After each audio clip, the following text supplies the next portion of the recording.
السلام علیکم۔ محسن پاکستان ڈاکٹر قدیر خان صاحب کا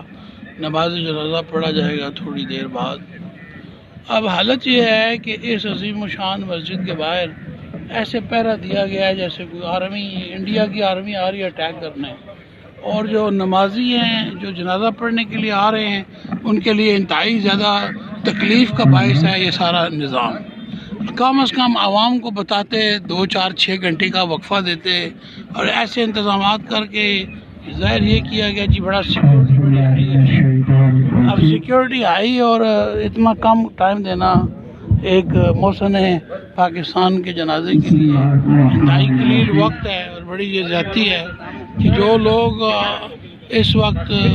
کم از کم کو 20,000 آدمی، تو وہ اس پہلے ڈور پہ جو انٹرنس ہے فیصل آباد فیصل مسجد کی، اس انٹرنس ڈور پر موجود ہیں لوگ، ان کے علم ہی نہیں ہے کہ یہ مارگلا کے دامن میں جو مسجد کے باہر کا جو گراؤنڈ ہے، یہ اس میں مارگلا کی پہاڑیوں کے پیچھے انہوں نے نماز جنازہ رکھی ہے، اور یہ بڑی زیادتی ہے، اور ہمیشہ یہ زیادتی کوئی نہ کوئی بہانہ بنایا جاتا ہے۔ سیکیورٹی ہے، سیفٹی ہے، اب اس کو کیا نام دیا جائے۔ بہرحال یہ ہمارے محسن پاکستان ڈاکٹر قدیر خان صاحب کے جنازے کی تیاری ہے، تو مجھے لگتا ہے کہ اگلے کوئی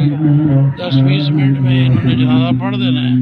اور جو 90% لوگ ہیں وہ اندر آ ہی نہیں سکیں گے۔